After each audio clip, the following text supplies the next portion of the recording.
Halo and welcome back teman-teman netizen atau warganet yang saya hormati semuanya. Di konten terbaru hari ini saya ingin membahas tentang daftar 26 pemain yang telah disiapkan oleh Shin Tae-yong yang akan dibawa untuk pemusatan latihan Timnas Indonesia U23 di Dubai mulai tanggal 31 Maret sampai tanggal 8 April dan rencananya juga akan ada beberapa laga uji coba bagi Timnas Indonesia U23 sebelum nanti Timnas Indonesia U23 berjuang di Piala Asia U23 dimulai dari pertandingan pertama mereka lawan tim tuan rumah Qatar pada tanggal 15 April.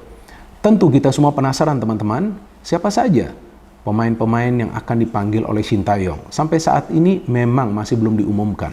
Tapi feeling saya teman-teman, 26 pemain ini adalah pemain-pemain yang bermain di liga domestik kita, yakni di Liga 1.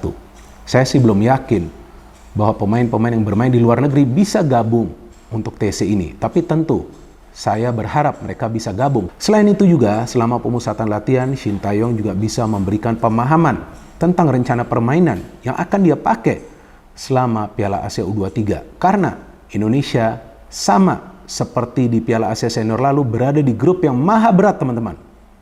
Karena di grup A ini ada tim tuan rumah Qatar. Kita sama-sama tahu, selalu sulit melawan tim tuan rumah.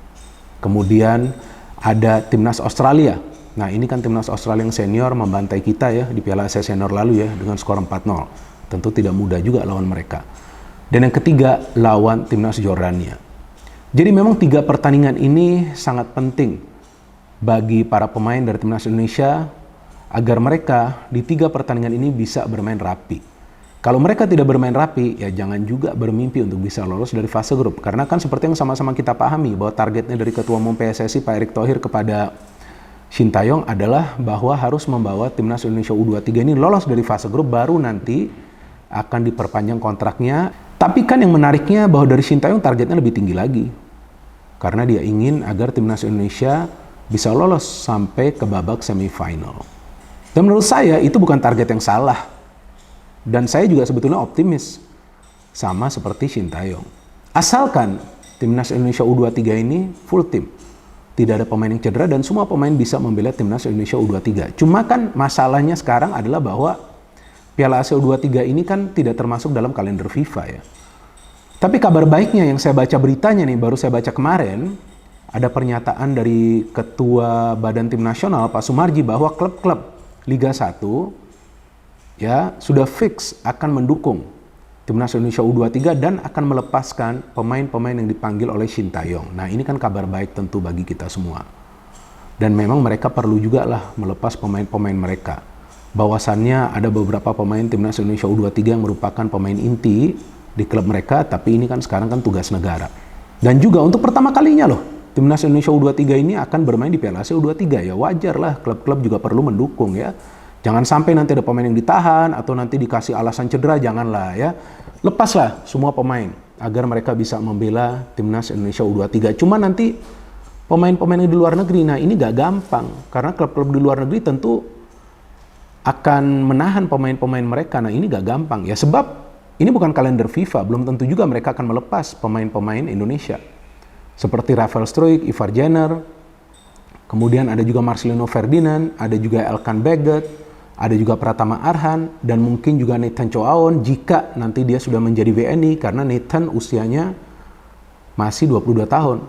Nah ini kan Justin Hubner, Ivar Jenner, Rafael Struijk ini kan main juga kan untuk Timnas Indonesia Senior. Elkan Baggett, ya kan Marcelino Ferdinand, Pratama Arhan. Nah artinya apa? Sebetulnya secara kekuatan kita punya pemain-pemain yang bagus, pemain-pemain yang punya skill tinggi dan juga yang punya pengalaman. Karena sebelumnya bermain di Piala Asia Senior lalu. Pengalaman itu sangat penting teman-teman.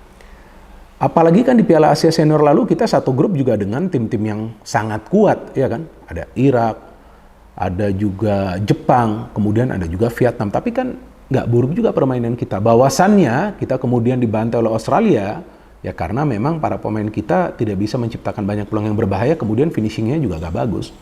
Artinya apa? Bahwa lini depan ini yang harus menjadi fokus bagi Shin Tae-yong agar Timnas Indonesia ini produktif. Karena di Piala Asia Senior lalu kan, ya nggak ada striker yang mencetak gol, betul kan? Marcelino mencetak gol lawan Irak, kemudian lawan Vietnam penalti Asnawi, bener kan? Kemudian lawan Jepang Sandy Walsh yang mencetak gol, lawan Australia kita nggak bisa mencetak 1 gol pun, padahal peluangnya ada itu di babak pertama. Dan juga koordinasi di lini pertahanan ini yang juga sangat amat penting. Jangan sampai lah ya para pemain justru komunikasinya tidak bagus. Kalau komunikasinya nggak bagus ya sudah pasti akan selalu kebobolan. Maka itu kan di Piala Asia lalu kita hanya bisa mencatat 1 clean sheet lawan Vietnam karena memang kebetulan tuh lagi bagus tuh defense-nya. Dari tengah itu sudah kuat pressing kita. Nah memang banyak juga pekerjaan rumah bagi Shin Tae-yong, tapi ya feeling saya memang Shin Tae-yong sudah paham lah ya apa yang perlu dilakukan, karena ya tentu yang pertama nih di depan ini harus produktif. Nah saya harapkan bahwa Shin Tae-yong bisa memakai formasi dengan mengandalkan 2 striker. Nah saya gak paham nih jika nanti Ramadan mau dimainkan di wing atau Rafael Struijk main di wing, kemudian ada yang menjadi target man. Karena untuk bisa lolos dari fase grup ya kita juga harus bisa mencetak banyak gol. Kalau cuma bermain bertahan, cuma fokusnya untuk mendapatkan 1 poin, ya peluangnya akan semakin kecil. Karena lawan-lawannya adalah lawan-lawan yang kuat. Walaupun di level U23, Qatar, Australia, dan juga Jordania tidak termasuk tim-tim yang biasa menjadi juara. Tapi tetaplah, kekuatan mereka kan tetap di atas kita. Dari segi teknik permainan para pemain mereka, dari segi fisik mereka. Nah artinya nanti selama menjalani pemusatan latihan, selain juga ada pemahaman taktikal, pemahaman tentang rencana permainan, fisik juga tentu akan ditingkatkan oleh Shin Tae-yong seperti biasa. Dan memang apa yang dia katakan selama ini itu benar. Ya kan bahwa para pemain harus punya fisik yang kuat untuk bisa bersaing di level Asia. Tapi sebetulnya di level AFF pun, di level ASEAN pun sebetulnya fisik juga harus kuat. Karena itulah kelemahan dari timnas Indonesia dalam beberapa tahun terakhir. Ketika fisik sudah kuat, nah teman-teman juga bisa melihat confidence level dari para pemain ini meningkat. Mereka lebih percaya diri, mereka tidak mudah lelah. Karena jika para pemain tidak mudah lelah, mereka akan lebih jernih dalam berpikir. Mereka akan bisa mengambil keputusan sesuai dengan timing yang tepat. Nah, pengambilan keputusan ini kan menjadi faktor yang utama bagi para pemain timnas Indonesia. Kadang-kadang juga mereka ragu untuk melepaskan syuting atau memberikan umpan. Sehingga para pemain tim lawan itu bisa merebut bola. Nah, dari 26 pemain ini, yang saya baca beritanya, bahwa maksimal hanya ada 3 pemain yang dipanggil dari 1 klub. Nah, feeling saya aman lah, klub-klub ini juga akan melepas karena dari ketua BTN kan juga telah menjelaskan ya bahwa klub-klub sudah fix mendukung timnas Indonesia U23. Nah ini kan bagus, jadi jangan sampai seperti kejadian di Piala AFF U23 lalu tuh, para pemain banyak yang gak dilepaskan, tapi ya tetap saja Shin Tae-yong bisa bawa ke final. Pada saat babak kualifikasi untuk ke Piala Asia U23, saya ingat pada saat itu Liga 1 gak main, jadi semua pemain bisa gabung. Nah memang pada saat ini Liga 1 akan tetap jalan. Karena memang nggak bisa lah diberhentikan sementara lagi kan. Karena sebelumnya berhenti ketika ada Piala Asia Senior. Kemudian pada saat pemilu ini juga break, ya kan. Nah udah nggak bisa lagi, klub-klub akan merugi. Tapi para pemain juga perlu menjaga kondisi mereka ketika nanti bermain di level klub. Ya, match fitness mereka ini harus dijaga.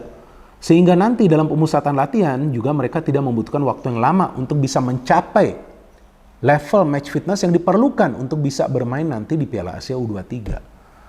Nah, saya juga berharap nanti di tengah ini pemain seperti Ivar Jenner, Arkan Fikri. Ya, Arkan Fikri ini kan pemain yang bagus ya. Saya lihat mobile ya. Dan dia juga punya potensi sebetulnya bermain di luar negeri ya. Tergantung nanti development dia seperti apa. Jadi ya Shin Tae-yong ini yang saya lihat hebatnya dia bisa membaca potensi-potensi dari para pemain muda Indonesia. Pemain seperti Arkan Fikri pun sudah diorbitkan di level senior. Walaupun ya saya pernah jelaskan bahwa salah juga Arkan Fikri itu kemudian bermain lawan Irak. Pengalaman baru bagi dia kan. Tapi di level U23, nah saya lihat dia memang adalah pemain yang penting juga. Dan Hernando Ari, ya bayangkan saja tuh kiper kita Hernando Ari. Bermain di level senior sudah lama, sekarang bermain di level U23 juga. Sebelumnya juga kita tahu bermain di SEA Games. Jadi memang dari segi pengalaman gak perlu diragukan. Cuman kan ya mental ini tetap harus kuat. Jadi artinya pengalaman itu memang membelajarkan para pemain bagaimana caranya mereka bersikap di atas lapangan. Tapi selain itu mentalnya tetap harus kuat. Apalagi di match pertama nanti lawan Qatar kan. Jadi jika targetnya dari Shin Tae-yong ini adalah untuk lolos ke semifinal, ya ini yang penting di fase grup ini mainnya sudah harus rapi. Karena nanti di babak perempat final, karena kan lolos dari grup langsung ke babak perempat final, lawannya akan lebih kuat lagi, akan lebih berat lagi bagi timnas Indonesia. Tapi kan plus poinnya selama TC ini akan ada beberapa laga uji coba. Rencananya ada 3 sih yang baru fix lawan timnas China yang saya baca beritanya. Nah, saya masih ingat tuh, sebelum Piala Asia Senior ada beberapa laga uji coba, kan timnas Indonesia kan kalah ya. Tapi dari kekalahan tersebut, ternyata Shin Tae-yong bisa memahami apa sih sebetulnya yang perlu dilakukan dalam menerapkan taktik permainan. Kemudian bagi para pemain juga mereka belajar dari kesalahan-kesalahan yang mereka lakukan. Karena saya ingat pada saat laga-laga uji coba tersebut banyak sekali kesalahan dari para pemain. Nah tentu kita harapkan kali ini para pemain bisa lebih cepat ya beradaptasi agar mereka secara chemistry bisa menyatu. Karena ini Piala ASEAN U23 ini adalah pengalaman yang baru juga bagi mereka ya. Tentu dari segi kekuatan agak berbeda. Namun kan selain itu kita juga perlu melihat nanti kesiapan dari para pemain untuk bisa bermain mengandalkan kecepatan ya. Karena di level U23 ini ya kita tahulah tim-tim lawan juga punya pemain-pemain yang mengandalkan kecepatan. Ini kan beda ketika bukan di Piala Asia Senior. Ketika di level senior kita punya banyak pemain muda. Nah kita sering unggul dari segi speed. Tapi sekarang nih menurut saya sudah sama. Nah ini kan pemain seperti Pratama Arhan ya, pemain yang memang dinamis di kiri, kemudian ada juga di tengah kita lihat ya permainan dari Justin Hubner, ya kita harapkan dia bisa dilepas oleh Wolves ya.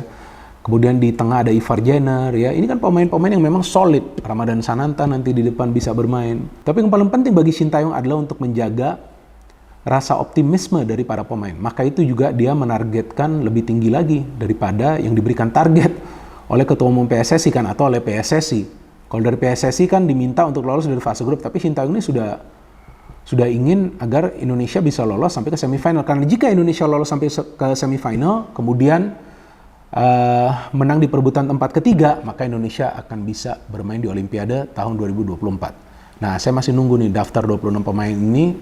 Yang saya harapkan dari daftar 26 pemain ini sudah ada nama-nama pemain yang abroad, kemudian pemain-pemain yang bermain di luar negeri juga bisa gabung ke TC. Jika mereka bisa gabung ke TC, wah udah lebih cepat adaptasinya dari para pemain untuk bisa menyatu nanti di atas lapangan. Jika tidak, maka tentu kita harapkan pada saat nanti laga uji coba kan ada laga uji coba juga. Nah, mereka sudah bisa gabung dan bermain di laga uji coba tersebut bagi Timnas Indonesia U23, supaya yang penting kerjasamanya ini harus rapi. Seperti yang saya selalu katakan, kalau teamworknya bagus, ya tentu Timnas Indonesia punya potensi atau peluang lebih besar untuk bisa mendapatkan hasil-hasil akhir yang positif. No hate, no politics, only football. Salam sepak bola.